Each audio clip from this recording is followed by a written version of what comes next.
So hello everyone, आप सभी का स्वागत है हमारे इस खूबसूरत से वीडियो में जिसका नाम है क्लास 10 एनसीईआरटी साइंस सीरीज। जैसा कि स्टूडेंट्स यहाँ पे मैं वीडियो डाल रहा हूँ, मैंने यहाँ पे आपका कुल मिला के मैंने आपका बेस खत्म कर दिया था और आज मैं आपको बताने वाला हूँ पीएच स्केल के बारे में।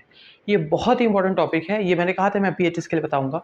तो चलो ये सीरीज अब कंटिन्यू है, अब जानो कि पीएच स्केल क्या होता है। बहुत ही याद रखना, ये जो मैं आपको बता रहा हूँ, ये जो आपकी डेफिनेशन ये आप लिख के जाओगे ना, आपको बहुत अच्छे नंबर मिलेंगे आपके एग्जाम्स में। और बहुत ही अच्छे से समझना, क्योंकि मैं इसको आपको इतना कायदे से समझा दूंगा कि आपको दोबारा कहीं पढ़ने की ज़रूरत नहीं पड़ेगी। बेसिक से बताऊंगा, मतलब जो इसका फील आपको मैं कराऊंगा कि कैसे होता है। ठीक है, देखो ये पीएच स्केल क्या होता है, ये आपके में टर्म होगा, ये बहुत इंपॉर्टेंट भी, इससे क्वेश्चन भी बनते हैं।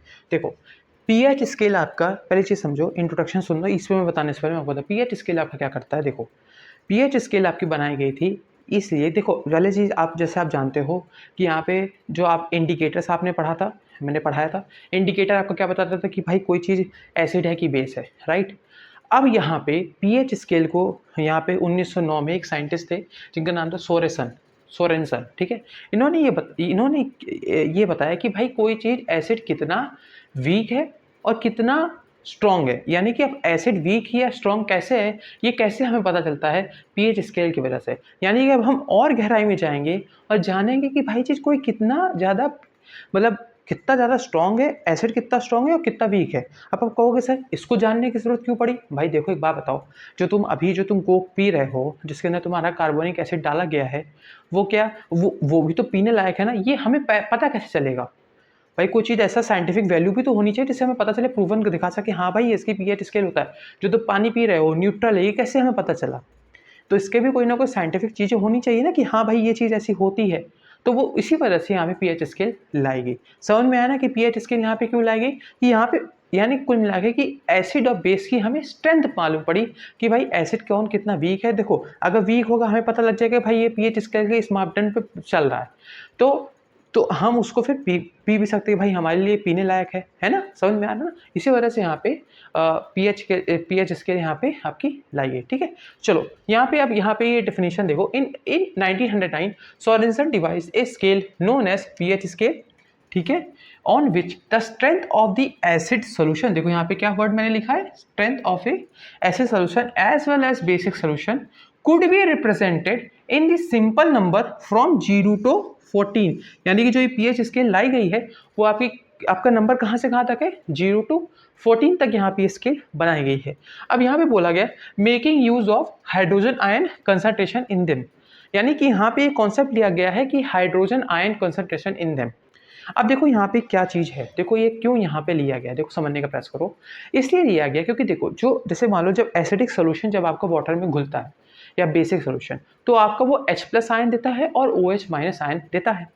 तो अब ये जो आयंस के यहाँ पे हम कंसंट्रेशन से हम यहाँ पे निकालते हैं कि पीएच स्केल कैसे यहाँ पे होती है। तो इन्होंने यहाँ पे देखो समझ में आया ना कि देखो क्योंकि वाटर के अंदर आपके आयंस होते हैं, मैंने आपको बताया था कि आयंस कैसे निकलते हैं जब आपका इलेक्ट्रोलिसिस ऑफ वाटर होता है, जैसे आप यहाँ पे H+ और OH- यहाँ पे आपका होता है। ठीक है, जिसपे आप कैथोड लगाते हो, एनोड लगाते हो, राइट। समझ में आना, तो फिर उस हिसाब से आप यहाँ पे आपका टूटते हैं, क्योंकि प्लस जो कैथोड था मैंने बताया था, कैथोड आपका क्या था, निगेटिव था, निगेटिव रॉड होती थी, और एनोड आपका क्या था, आपकी पॉजिटिव रॉड होती थी। जो आपका H+ होता था वो आपका कैथोड में जाके चिपकता था, जो आपका O- होता था वो आपका किस में जाके चिपकता था, OH- किस में जाके चिपकता था, एनोड में जाके। तो ऐसे आप यहाँ पे तोड़ते थे, आयनाइज होते थे, आयंस, इलेक्ट्रॉन्स। समझ में आया ना, ये मैंने आपको बताया था।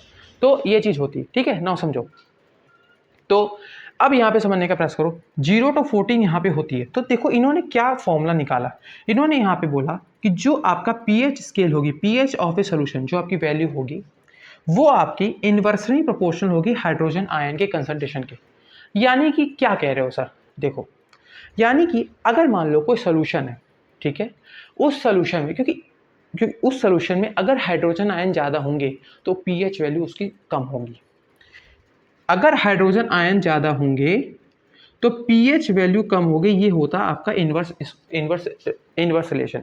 ये आपका न्यूटन का जो इन्वर्स स्क्वायर लॉ लिया गया है उसी से यहाँ पे इन्वर्स रिलेशन से आपके ये लिया गया है। ठीक है, तो इन्होंने भी वही खेला सोरेनसन ने बताया कि भैया देखो जो आपकी पीएच स्केल होगी वो आपकी इन्वर्स रिलेशन रखेगी। यानी कि आप ये समझ जाओ, अगर कोई किसी भी पीएच की वैल्यू मान लो है 0, तो यानी कि वो सबसे ज़्यादा स्ट्रॉन्ग एसिड होगा क्योंकि उस पे H प्लस आयन ज़्यादा होते हैं। और मैंने आपको बताया है कि एसिड के अंदर बच्चों, एसिड के अंदर क्या होता है, H प्लस आयन क्या होता है, ज़्यादा होता है, मतलब H प्लस आयन ही निकलता है। अब आप कहोगे सर ये वर्ड आपने ये बोला सर ज़्यादा होता है, कहने सर क्या सर उसके अंदर थोड़ा बहुत OH माइनस आयन भी निकलता है? जी हाँ भाई, अगर मान लो एसिड है, सोल्यूशन है, तो उसके अंदर OH माइनस आयन भी होगा। कहोगे कैसे सर? क्योंकि देखो बेटा उसके अंदर वाटर भी तो है, वाटर भी तो, एसिड तुम अलग से जोड़े हो ना, तो उसका भी तो थोड़े बहुत ओ तो है ना उसके अंदर H भी है, H2। एक बात बताओ, सोचो आपका यहाँ पे वाटर, यहाँ पे आपका कैसे होता है, ये आपका H2O है, मान लो कोई यहाँ पे आया भैया, ये यहाँ पे कोई यहाँ पे H2SO4 आया, जब ये इस पर जुड़ेगा, जब इसमें आपको जुड़ जाएगी, ये आप क्लास 11 में जाके पढ़ोगे बेटा, ये 11 की चीज़ है, थोड़ा सा मैं हिंट दे रहा हूँ। क्या होता है, तो जब ये क्या करेगा, H यहाँ पे टूटेगा इस O की मदद से, और जो आपका O यहाँ का होगा ये इस पे जाएगा, ये आपका H के साथ जाएगा, तो OH माइनस आयन की भी कंसंट्रेशन वहाँ पे होती है, OH माइनस आयन भी प्रेजेंट होते हैं, हाँ बिल्कुल होते हैं, समझ में आया ना। अभी मैं pH स्केल बताऊंगा, OH माइनस आयन भी होते हैं लेकिन वो बहुत ही कम मात्रा में होते हैं, जैसे कि नेग्लिजिबल मान के चलो, समझ में आ रहा है ना, तो समझ में आ रहा है ना, नेग्लिजिबल मान के चलो, लेकिन बहुत कम होते हैं, लेकिन समझ में आया, थोड़ा बहुत पाए गए, डिटेक्ट किए गए। तो इसी वजह से अगर हाइड्रोजन आयन जितना ज़्यादा होगा उतना ही कम पीएच वैल्यू होगी, यानी कि पीएच वैल्यू अगर मान लो 0 है, यानी कि वो क्या है, यानी कि वो है क्या, समझने का प्रयास करो, उसकी पीएच वैल्यू का कम है, यानी उसके बाद वो H प्लस ज़्यादा आयन है, यानी H प्लस है तो क्या है, बेस है। अगर पीएच वैल्यू ज़्यादा है, मान लो अगर मैंने 14 कर दी, तो यानी कि H प्लस आयन बहुत कम है, और अगर H प्लस आयन है ही नहीं तो क्या बचा उसके अंदर, OH माइनस। एक बार बताओ, OH माइनस H प्लस बना के क्या बनाएगा, H2O। चला रिएक्शन देखो, मान लो मैं H प्लस करूँ प्लस OH माइनस करूँ तो एक बार बताओ ये बना के क्या बनाएगा, H2O बनाएगा कि नहीं बनाएगा, यही होता है वाटर, और इसी से आपका एसिड बेस होता है। समझे गुरु कि यहाँ पे H प्लस और OH माइनस कहाँ से आया, ठीक है। और अगर कुछ है तो कमेंट में पूछ लेना, दोबारा से वीडियो देख लेना, ठीक है, समझ में आया ना। तो ये चीज़ थी, ज़्यादा मैं डेप्थ नहीं चाहूँगा, नहीं तो फिर मुझे यहाँ पे इलेक्ट्रॉन शेयरिंग बतानी होगी, वो मुझे सब बताना पड़ेगा, तो वो 11 की चीज़ हो जाएगी, ठीक है। तो इतना बस समझ लो कि भाई H प्लस की वैल्यू अगर जितनी ज़्यादा होगी, मतलब सर बताएं एसिड ज़्यादा होता है, हाँ भैया H प्लस पे क्या निकलता है, एसिड निकलता है, यानी ज़्यादा होगी यानी स्ट्रॉन्ग बेस होगा, पीएच वैल्यू उतनी कम हो जाएगी, 0 हो जाएगा, 0 की तरफ जाएगा, ठीक है। 0 से 14 होता है स्केल, 0 1 2 3 4 5 6 7 8 9 10 11 12 13 14, ठीक है। तो अभी मैं स्केल बनाने जा रहा हूँ, उसको बहुत ही अच्छे से समझ लेना, बहुत आसान है, बस उसको समझ लेना, बहुत मज़े से आपको समझ में आएगा, फिर मैं आपको पूरा समझा दे रहा हूँ, ठीक है। यार कहाँ गया डस्टर हुआ हमारा, ईरा, हाँ ठीक है, ओके। तो देखो, हाँ भाई डस्टरवा मिल गया, अब हम लोग चलते हैं, इसको बनाते हैं। अच्छा ये बताओ, पढ़ाई वढ़ाई ठीक चल रही है कि नहीं चल रही है, बताओ, समझ में आया ना, समझ में आ गया ना कि भाई यहाँ पे कैसे रिप्रेजेंट करते हैं, क्या करते हैं, ये इसका स्ट्रेंथ बताता है, सर ने बताया था। कैसी स्ट्रेंथ बताता है कि कोई एसिड बेस है, एसिड कितना ज़्यादा स्ट्रॉन्ग है और बेस है, ये हमें कैसे पता चलेगा, उसके हाइड्रोजन आयन कंसंट्रेशन से। H प्लस आयन अगर ज़्यादा होंगे सोल्यूशन के अंदर, वो तो उसके बाद वो उसकी पीएच वैल्यू उतनी ही कम होगी, यानी अगर कम होगी यानी कि वो यहाँ पे एसिड स्ट्रॉन्ग होगा, और अगर ज़्यादा होगी पीएच वैल्यू तो यानी कि H प्लस आयन की कंसंट्रेशन कम हो जाएगी। मैंने इसी रूप में मैंने बताया कि पीएच वैल्यू इनवर्सली प्रोपोर्शनल होती है 1/H प्लस आयन की। तो जो यहाँ पे H प्लस आयन है, अगर मान लो इसकी वैल्यू क्या है, इसकी वैल्यू मान लो इसकी वैल्यू अगर कम है और इसकी वैल्यू ज़्यादा है तो ये बेसिक है। और अगर कहीं लिखा है कि पीएच वैल्यू यहाँ पे कम है और यहाँ पे H प्लस आयन, फिर क्या हो जाएगी, अपने आप बढ़ जाएगी, यानी कि ये एसिडिक है। ये कैसा नेचर है, एसिडिक नेचर है, ठीक है, इसको नोट कर लो। अगर मतलब रफ में समझने की, ये आपका बेस नेचर है, यानी कि पीएच वैल्यू ज़्यादा तो यानी कि H प्लस आयन की कंसंट्रेशन कम, यानी कि इसमें OH माइनस आयन ज़्यादा होगा, और इसमें OH माइनस आयन, यानी कि क्योंकि देखो मैंने बताया ना कि H2O में OH माइनस आयन भी होता है, तो इसके जो कंसंट्रेशन होगा वो क्या होगा, वो आपका ज़्यादा होगा, यानी कि बेसिक होगा, और इसमें क्या होगा, OH माइनस आयन इसमें कम होगा, यानी कि एसिडिक होगा। समझे, तो इसको बना लो यार, मतलब मैं तो कह रहा हूँ उसको बना लो अच्छे से, ठीक है। समझ में आ रहा है, बहुत गजब की चीज़ आपका टॉपिक चल रहा है, और ये बहुत इंपॉर्टेंट टॉपिक चल रहा है, ठीक है। हाँ तो यहाँ पे चलो आ जाओ ना, देखो अब हम लोग स्केल बनाते हैं, ठीक है। वो लिख ही लिए होगे, वो डेफिनेशन हुआ है, नहीं लिखे थे का, तो थोड़ा थोड़ा स्क्रीनशॉट ले लेना, बहुत मज़ेदार टॉपिक चल रहा है। ठीक है, आओ चलो अब बताता हूँ मैं कैसे होता है। तो अब यहाँ पे मैं बनाने जा रहा हूँ स्केल, पीएच स्केल। ड्राइंग मेरी ना समझ लो बहुत ही लंदन यूनिवर्सिटी में जाके बिकेगी, मेरी बहुत अच्छी ड्राइंग है। चूतिया ड्राइंग है क्या बताऊँ, चलो ठीक है फिर भी समझ लेना। ठीक है, ये आपकी आ गया, ये आ गया आपका 0, ये आपका आ गया 1, ये आपका आ गया 2, 3, 4, मेरे साथ बनाओ 5, 6, 7, 8, 7 आपका न्यूट्रल होता है। ठीक है, ये आपका वाटर का होता है, इसलिए वाटर में न्यूट्रल होता है, ना ज़्यादा बेसिक ना ज़्यादा एसिडिक, न्यूट्रल बैलेंस। 11, 12, 13 और यहाँ पे ये 14। ठीक है, समझ में आ रहा है ना। ओके नाउ देखो, अब यहाँ पे ये जो आपका होता है, ये समझने का प्रयास करना, ये चीज़ यहाँ से लेके 0 से लेके 3.5 तक, कहाँ तक 3.5 तक, 3.5 तक, यहाँ पे 3.5 होगा, यहाँ तक ये बेटा आपका स्ट्रॉन्ग एसिड होता है।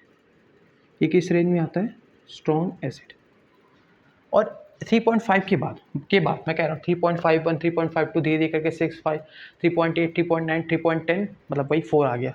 3.51 से स्टार्ट करना, यानी कि 3.5 के बाद यहाँ से। ठीक है बेटा, तो यहाँ से जो होता है, यहाँ से लेके यहाँ पे 6.9 तक, कहाँ तक 6.9 तक। ठीक है, 6.9 तक। ठीक है, यहाँ तक। ठीक है, ये आपका क्या होता है, वीक एसिड होता है। क्या होता है, वीक एसिड होता है। 7 पे आपका क्या हो जाता है, 7 पे आपका हो जाता है न्यूट्रल। और ये क्या हो जाता है फिर, तो ठीक से लिखना है यार, ठीक से लिखता हूँ। ये आपका वीक एसिड, ये आपका 7 पे आपका क्या हो गया, न्यूट्रल हो गया, और ये आपका हो जाता है न्यूट्रल। ठीक, और फिर उसके बाद 7 के बाद से, अब यहाँ से 7 के बाद से 7.1 से लेके यहाँ से, समझ में आया ना, लेके 10.5 तक, कहाँ तक 10.5 तक, ये आपका हो जाता है वीक बेस। और अब यहाँ पे 10.5 के बाद से लेके यहाँ से लेके और 14 तक। ठीक है, ये आपका हो जाता है स्ट्रॉन्ग बेस। ये थोड़ा मैं इधर बनाना चाहता था यार, बना लेना जैसा तुमको सही लगे, लेकिन ये सही है। यहाँ से स्टार्ट कर, तो ये यहाँ से लेके, ठीक है, स्ट्रॉन्ग बेस। ये है आपकी पीएच स्केल। ठीक है, मैंने फिर बताया, देखो समझो, 0 से लेके 3.5 तक स्ट्रॉन्ग एसिड होता है। अब देखो कैसे समझो, मैंने क्या बताया, किस रूल पे मैंने बताया था कि जो पीएच होता है, पीएच की जो स्केल की वैल्यू है वो इन्वर्सली प्रोपोर्शनल होती है 1/H+ आयन कंसंट्रेशन की। तो मैंने क्या बताया था कि पीएच वैल्यू जितनी कम उतना H+ आयन ज़्यादा, है ना, यानी कि इधर आएगा, तो इधर स्ट्रॉन्ग एसिड होगा कि नहीं होगा, यानी कि इधर देखो, इधर क्या होगा, इधर साइड यहाँ पे होगा इंक्रीजिंग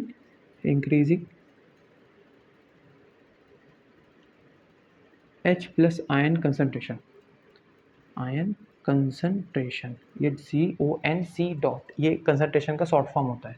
और डिक्रीजिंग, एकदम डिक्रीजिंग मान के चलो, देखो यहाँ 7 से लिया बेटा, डिक्रीजिंग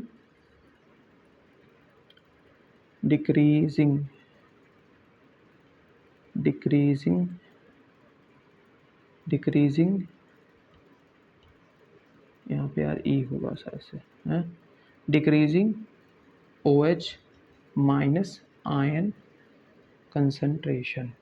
दोबारा से देख लेना वीडियो, मैंने क्या बताया है, पीएच वैल्यू जितनी कम, पीएच वैल्यू अगर आपकी कम है, कम तक लेके आए, तो H+ की वैल्यू उतनी ज़्यादा, H+ आयन कंसंट्रेशन की वैल्यू ज़्यादा, इसीलिए मैंने लिखा है increasing H+ ion concentration, decreasing OH, यानी OH- तो होगा ही नहीं, बहुत कम हो जाएगा, क्योंकि मैंने क्या बताया है, H2O आपका दोनों से बना है, उसके अंदर आपका OH- भी होता है, लेकिन वो बहुत कम होता है, ना के बराबर। समझ में आ रहा है ना। अब देखो समझो यहाँ पे, अब यहाँ पे देखो, इधर देखो, यहाँ से स्टार्ट करो, अब यहाँ से 7 से, फिर ये न्यूट्रल पे है, तो यहाँ से 7.1 से स्टार्ट हो रहा है ना, ये इधर थोड़ा इधर से बनाता हूँ ताकि, हाँ यहाँ देखो, यहाँ से स्टार्ट करें, यहाँ तक लेके गए, तो देखो इधर क्या होगा, इधर देखो पीएच वैल्यू जितनी ज़्यादा उतनी ही H+ ion concentration, pH value जितनी ज़्यादा उतनी ही H प्लस आयन कंसनट्रेशन की वैल्यू कम। तो यानी कि इस पे क्या होगा, इंक्रीजिंग